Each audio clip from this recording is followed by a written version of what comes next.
ಎಲ್ರಿಗೂ ನಮಸ್ಕಾರ. Australia updates Kannada YouTube ಚಾನಲ್ಗೆ ಸ್ವಾಗತ ಸುಸ್ವಾಗತ. ಸ್ನೇಹಿತರೆ, ಗೃಹಲಕ್ಷ್ಮಿ ಯೋಜನೆಯ ಇಲ್ಲಿ ಆಲ್ಮೋಸ್ಟ್ ಎಲ್ರಿಗೂ ನಾನು ನಿಮಗೆ ತಿಳಿಸ್ಕೊಟ್ಟಿದ್ದೀನಿ ಸದ್ಯದ ಪರಿಸ್ಥಿತಿಯಲ್ಲಿ.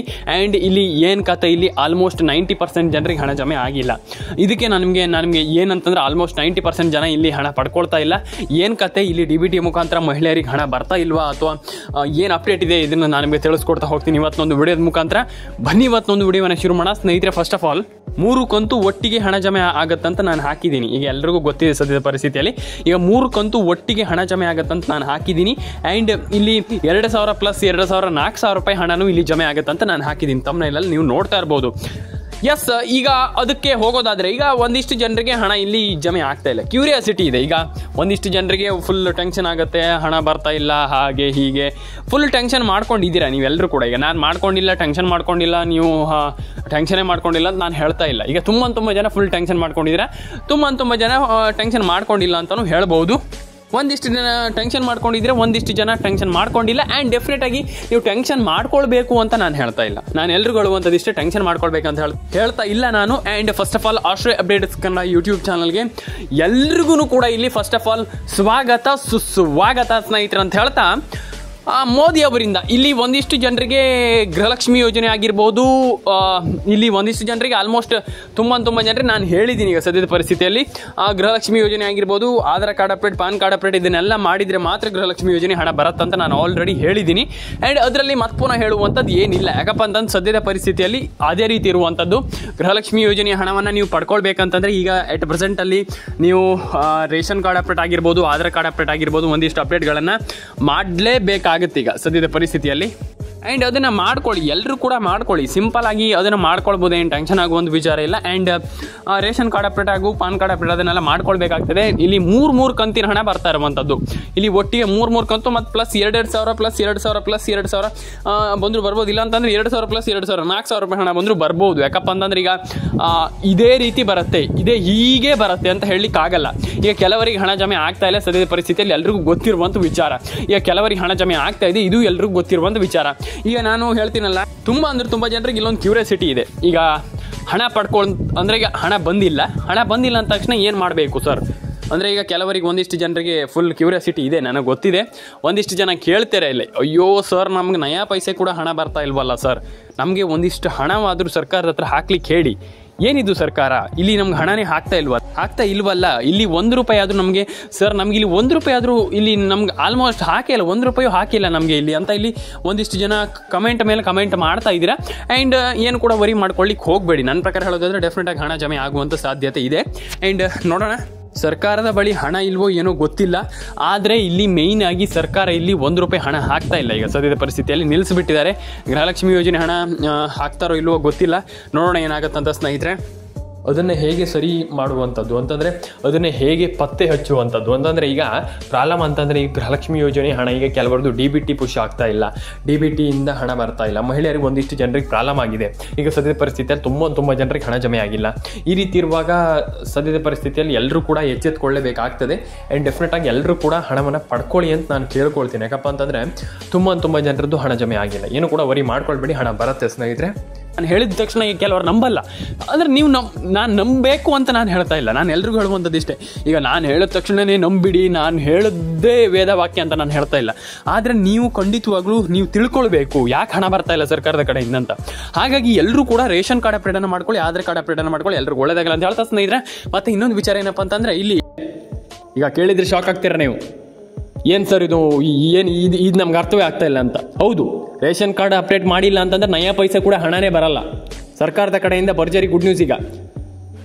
ಈಗ ರೇಷನ್ ಕಾರ್ಡ್ ಅಪ್ಡೇಟ್ ಮಾಡಿಲ್ಲ ಅಂತಂದ್ರೆ ನಿಮ್ಗೆ ನಯಾ ಪೈಸೆ ಹಣ ಬರಲ್ಲ. ಒಂದೇ ನೀವು ಹೊಸ ರೇಷನ್ ಕಾರ್ಡ್ ಅಪ್ಡೇಟ್ ಮಾಡಬೇಕಾಗ್ತದೆ, ಒಂದೇ ನೀವು ಇಲ್ಲ ಅಂತಂದ್ರೆ ರೇಷನ್ ಕಾರ್ಡ್ ಅಪ್ಡೇಟ್ ಮಾಡಬೇಕಾಗ್ತದೆ, ಹಳೆದಿನ ತೆಗೆದು ಹೊಸದು ಮಾಡಬೇಕಾಗ್ತದೆ. ಇಲ್ಲ ಅಂತಂದ್ರೆ ಹೊಸದು ಇದನ್ನೇ ಅಪ್ಡೇಟ್ ಮಾಡಿ. ಅದು ಎರಡರಲ್ಲಿ ಯಾವ್ದಾದ್ರು ಒಂದು ಮಾಡಿಲ್ಲ ಅಂತಂದ್ರೆ ದೇವರನ್ನ ಸರ್ಕಾರ ನಯಾ ಪೈಸೆ ಕೂಡ ಹಣ ಹಾಕಲ್ಲ. ತುಂಬ ಜನರಿಗೆ ಗೊತ್ತಿಲ್ಲ ಇದು. ನಾನು ಅದೇ ಹೇಳ್ತಾ ಇರುವಂಥದ್ದು, ಇಲ್ಲಿ ಎಲ್ಲರೂ ಕೂಡ ರೇಷನ್ ಕಾರ್ಡ್ ಅಪ್ಡೇಟ್ ಮಾಡುವಂಥದ್ದು ಕಡ್ಡಾಯ. ತುಂಬ ಜನಕ್ಕೆ ಹೇಳ್ತೀರಾ, ಇಲ್ಲ ಸರ್ ರೇಷನ್ ಕಾರ್ಡ್ ಅಪ್ಡೇಟ್ ಏನಾಗತ್ತಂತ. ಇಲ್ಲ, ರೇಷನ್ ಕಾರ್ಡ್ ಅಪ್ಡೇಟ್ ಬೇಕೇ, ರೇಷನ್ ಕಾರ್ಡ್ ಅಪ್ಡೇಟ್ ಮಾಡಬೇಕೇ, ರೇಷನ್ ಕಾರ್ಡ್ ಅಪ್ಡೇಟ್ ಕಡ್ಡಾಯ. ನಾನು ಅದೇ ಹೇಳ್ತಾ ಇದ್ದೀನಲ್ಲ, ರೇಷನ್ ಕಾರ್ಡ್ ಅಪ್ಡೇಟ್ ನೀವು ಮಾಡಿಲ್ಲ ಅಂತಂದರೆ ನಯಾ ಪೈಸೆ ಕೂಡ ಹಣ ಬರಲ್ಲ ಸ್ನೇಹಿತರೆ. ಫಸ್ಟ್ ಆಫ್ ಆಲ್ ಎಲ್ಲರೂ ಕೂಡ ಕೇಳಿಸ್ಕೊಳ್ಳಿ, ರೇಷನ್ ಕಾರ್ಡ್ ಅಪ್ಡೇಟ್ ಮಾಡಲೇಬೇಕು. ನಾನು ತುಂಬ ಜನರಿಗೆ ಹೇಳ್ತಾನೆ ಇರ್ತೀನಿ. ನಾನು ಅದೇ ಹೇಳ್ತಾ ಇರುವಂಥದ್ದು, ರೇಷನ್ ಕಾರ್ಡ್ ಅಪ್ಡೇಟ್ ತುಂಬ ಇಂಪಾರ್ಟೆಂಟ್. ರೇಷನ್ ಕಾರ್ಡ್ ಅಪ್ಡೇಟ್ ಈ ಅಟ್ ಪ್ರೆಸೆಂಟಲ್ಲಿ ನಾನು ಹೇಳಬೇಕಂತಂದ್ರೆ ರೇಷನ್ ಕಾರ್ಡ್ ಅಪ್ಡೇಟ್ ಮಾಡಲೇಬೇಕು. ನಾನು ಅದೇ ಹೇಳ್ತಾ ಇದ್ದೀನಲ್ಲ, ರೇಷನ್ ಕಾರ್ಡ್ ಅಪ್ಡೇಟ್ ಮಾಡಿಲ್ಲ ಅಂತಂದ್ರೆ ನಯ ಪೈಸೆ ಕೂಡ ಹಣ ಜಮೆ ಆಗಲ್ಲ ಸ್ನೇಹಿತರೆ.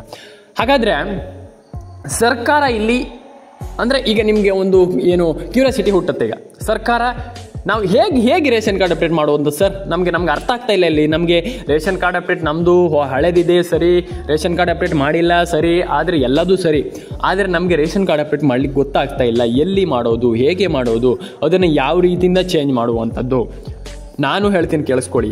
ಇವಾಗಲೇ ಹೇಳ್ತೀನಿ, ನೀವು ನಿಮ್ಮ ಸೇವಾ ಸಿಂಧು ಕೇಂದ್ರ ಅಂತ ಇರುತ್ತೆ, ಸೈಬರ್ ಸೆಂಟರ್ ಅಂತ ಇರುತ್ತೆ, ನಿಮ್ಗೆಲ್ರಿಗೂ ಗೊತ್ತಿದೆ. ಅಲ್ಲಿ ಹೋಗಿಬಿಟ್ಟು ನೀವು ಆ ಒಂದು ರೇಷನ್ ಕಾರ್ಡ್, ಯಾವ ಹಳೆ ರೇಷನ್ ಕಾರ್ಡ್ ಇದೆ ಅದನ್ನು ಕೊಡಿ.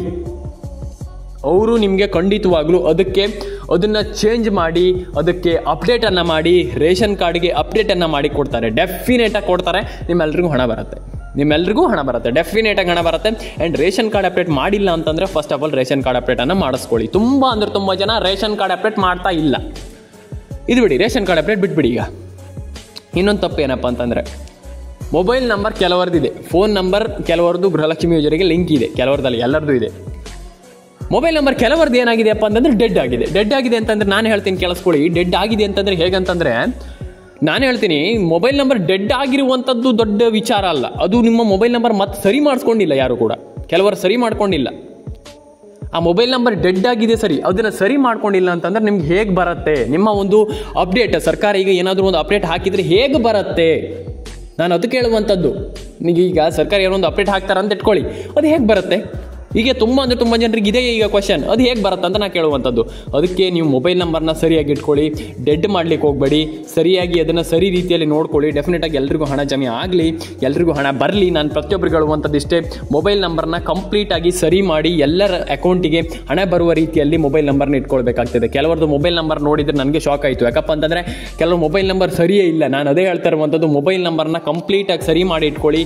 ಡೆಫಿನೆಟಾಗಿ ಹಣ ಜಮೆ ಆಗುತ್ತೆ, ಎಲ್ರಿಗೂ ಹಣ ಬರುತ್ತೆ. ಎಲ್ರಿಗೂ ಹಣ ಬರಲಿ. ಎಲ್ಲರೂ ಕೂಡ ಲೈಕ್ ಮಾಡ್ಕೊಳ್ಳಿ, ಶೇರ್ ಮಾಡ್ಕೊಳ್ಳಿ, ಕಮೆಂಟ್ ಮಾಡ್ಕೊಳ್ಳಿ, ಸಬ್ಸ್ಕ್ರೈಬನ್ನು ಮಾಡ್ಕೊಳ್ಳಿ. ನಮ್ಮೊಂದು ಯೂಟ್ಯೂಬ್ ಚಾನಲನ್ನು ನೋಡ್ತಾ ಇರಿ. ಯಾಕಪ್ಪ ಅಂತಂದರೆ ನಿಮ್ಗೆ ಇದೇ ರೀತಿ ಅಪ್ಡೇಟ್ಗಳನ್ನು ಕೊಡುವಂಥ ಏಕೈಕ ಚಾನಲ್ ಅಂತಂದರೆ ನಮ್ಮದು. ಯಾಕಪ್ಪ ಅಂತಂದರೆ ಈಗ ನಾನು ದಿನ 2ರಿಂದ 3 ಅಪ್ಲೋಡ್ ಮಾಡ್ತಾ ಇರ್ತೀನಿ, 2ರಿಂದ 3 ವಿಡಿಯೋ ಅಪ್ಲೋಡ್ ಮಾಡ್ತಾ ಇರ್ತೀನಿ. ಅದರಲ್ಲಿ ಆಲ್ಮೋಸ್ಟ್ ಬೆಸ್ಟ್ ಅಪ್ಡೇಟ್ ಅಂತಂದರೆ ನಮ್ಮ ಒಂದು ಯೂಟ್ಯೂಬ್ ಚಾನಲ್. ಹಾಗಾಗಿ ದಯವಿಟ್ಟು ಸಬ್ಸ್ಕ್ರೈಬನ್ನು ಮಾಡ್ಕೊಳ್ಳಿ, ಲೈಕ್ ಮಾಡ್ಕೊಳ್ಳಿ, ಶೇರ್ ಮಾಡ್ಕೊಳ್ಳಿ, ಕಮೆಂಟ್ ಮಾಡ್ಕೊಳ್ಳಿ ಅಂತ ಹೇಳ್ತಾ ಸ್ನೇಹಿತರೆ, ಆಶಾ ಅಪ್ಡೇಟ್ಸ್ ಕನ್ನಡಕ್ಕೆ ಸಬ್ಸ್ಕ್ರೈಬ್ ಆಗಿಲ್ಲ ಅಂತಂದು ದಯವಿಟ್ಟು ಸಬ್ಸ್ಕ್ರೈಬ್ ಮಾಡ್ಕೊಳ್ಳಿ. 1 ಲಕ್ಷ ಸಬ್ಸ್ಕ್ರೈಬರ್ನ ಬೇಗ ಕಂಪ್ಲೀಟ್ ಮಾಡಿ. ಎಲ್ರಿಗೂ ಒಳ್ಳೇದಾಗಲಿ. ಲೈಕ್ ಮಾಡ್ಕೊಳ್ಳಿ, ಶೇರ್ ಮಾಡ್ಕೊಳ್ಳಿ, ಕಮೆಂಟ್ ಮಾಡ್ಕೊಳ್ಳಿ ಅಂತ ಹೇಳ್ತಾ ಎಲ್ರಿಗೂ ಸಬ್ಸ್ಕ್ರೈಬ್ ಮಾಡ್ಕೊಳ್ಳಿ, ಎಲ್ಲರೂ ಕೂಡ ಲೈಕ್ ಮಾಡ್ಕೊಳ್ಳಿ, ಶೇರ್ ಮಾಡ್ಕೊಳ್ಳಿ, ಕಮೆಂಟ್ ಮಾಡ್ಕೊಳ್ಳಿ ಅಂತ ಹೇಳ್ತಾ ಸ್ನೇಹಿತರೆ, ಸಿಗೋಣ ಸ್ನೇಹಿತರೆ ನೆಕ್ಸ್ಟ್ ವಿಡಿಯೋದಲ್ಲಿ. ಎಲ್ಲರೂ ಕೂಡ ಶೇರ್ ಮಾಡ್ಕೊಳ್ಳಿ, ಸಬ್ಸ್ಕ್ರೈಬ್ ಮಾಡ್ಕೊಳ್ಳಿ, ಎಲ್ರಿಗೂ ಒಳ್ಳೇದಾಗಲಿ ಅಂತ ಹೇಳ್ತಾ ಸ್ನೇಹಿತರೆ, ಸಿಗೋಣ ನೆಕ್ಸ್ಟ್ ವಿಡಿಯೋದಲ್ಲಿ. ಎಲ್ರಿಗೂ ಟಾಟಾ ಬಾಯ್ ಅಂತ ಹೇಳ್ತಾ ಎಲ್ಲರೂ ಕೂಡ ಕಮೆಂಟ್ ಮಾಡ್ಕೊಳ್ಳಿ. ಎಲ್ಲರ ಪ್ರೀತಿ ವಿಶ್ವಾಸ ಇದೇ ರೀತಿ ಇರಲಿ, ಎಲ್ರಿಗೂ ಒಳ್ಳೇದಾಗಲಿ, ಎಲ್ರಿಗೂ ಹಣ ಬರಲಿ ಅಂತ ನಾನು ಕೇಳ್ಕೊಳ್ತೀನಿ. ಯಾಕಪ್ಪ ಅಂತಂದ್ರೆ ತುಂಬ ಜನ ಇಲ್ಲಿ ನನಗೆ ಹೇಳ್ತೀರಾ, ಸರ್ ನಿಮಗೆ ಆಲ್ಮೋಸ್ಟ್ ಎಲ್ಲರೂ ಕೂಡ ಹೇಳ್ತೀರಾ ನಮ್ಗೆ ಹಣ ಬರ್ತಾ ಇಲ್ಲ ಸರ್, ನಮ್ಗೆ ಹಣ ಬರ್ತಾ ಇಲ್ಲ ಅಂತ. ಡೆಫಿನೆಟಾಗಿ ಹಣ ಬರಲಿ, ಎಲ್ರಿಗೂ ಒಳ್ಳೇದಾಗಲಿ, ಎಲ್ಲರ ಅಕೌಂಟಿಗೆ ಹಣ ಬರಲಿ, ಎಲ್ರಿಗೂ ದೇವರು ಒಳ್ಳೇದು ಮಾಡಲಿ, ಎಲ್ಲರ ಅಕೌಂಟಿಗೆ ಹಣ ಬರಲಿ. ನಿಮ್ಮ ಇಚ್ಛೆ ಏನಿದೆ ಎಲ್ಲರೂ ಕೂಡ ನಿಮ್ಮ ಇಚ್ಛೆ ಅನ್ನೋದು ದೇವರು ಎಲ್ರಿಗೂ ಒಳ್ಳೇದು ಮಾಡಲಿ, ಹಾರೈಸಲಿ ದೇವರು ಎಲ್ರಿಗೂ ಒಳ್ಳೇದು ಮಾಡಲಿ ಅಂತ ಹೇಳ್ತಾ ಸ್ನೇಹಿತರೆ, ಸಿಗೋಣ ಸ್ನೇಹಿತರೆ ನೆಕ್ಸ್ಟ್ ವಿಡಿಯೋದಲ್ಲಿ. ಎಲ್ಲರೂ ಕೂಡ ಲೈಕ್ ಮಾಡ್ಕೊಳ್ಳಿ, ಶೇರ್ ಮಾಡ್ಕೊಳ್ಳಿ, ಕಮೆಂಟ್ ಮಾಡ್ಕೊಳ್ಳಿ, ಸಬ್ಸ್ಕ್ರೈಬ್ ಮಾಡ್ಕೊಳ್ಳಿ ಅಂತ ಹೇಳ್ತಾ ಸಿಗೋಣ ಸ್ನೇಹಿತರೆ ನೆಕ್ಸ್ಟ್ ವಿಡಿಯೋದಲ್ಲಿ. ಎಲ್ರಿಗೂ ಒಳ್ಳೇದಾಗಲಿ ಅಂತ ನಾನು ಕೇಳ್ಕೊಳ್ತೀನಿ. ಪ್ರತಿಯೊಬ್ಬರಿಗೂ ಎಲ್ರಿಗೂ ಒಳ್ಳೇದಾಗಲಿ. ಸಿಗೋಣ ನೆಕ್ಸ್ಟ್ ವಿಡಿಯೋದಲ್ಲಿ. ಎಲ್ರಿಗೂ ಟಾಟಾ ಬಾಯ್ ಅಂತ ಹೇಳ್ತಾ ಲೈಕ್ ಮಾಡ್ಕೊಳ್ಳಿ, ಶೇರ್ ಮಾಡ್ಕೊಳ್ಳಿ, ಕಮೆಂಟ್ ಮಾಡ್ಕೊಳ್ಳಿ, ಸಬ್ಸ್ಕ್ರೈಬನ್ನು ಮಾಡ್ಕೊಳ್ಳಿ. ಇದೇ ರೀತಿ ಅಪ್ಡೇಟ್ಗಳಿಗೋಸ್ಕರ ಆಶಾ ಅಪ್ಡೇಟ್ ಕನ್ನಡನ ದಯವಿಟ್ಟು ಸಬ್ಸ್ಕ್ರೈಬ್ ಮಾಡ್ಕೊಳ್ಳಿ. ಕೆಳಗಡೆ ನಿಮ್ಮೊಂದು ಅನಿಸಿಕೆಗಳನ್ನ ಕಮೆಂಟ್ ಮಾಡಿ.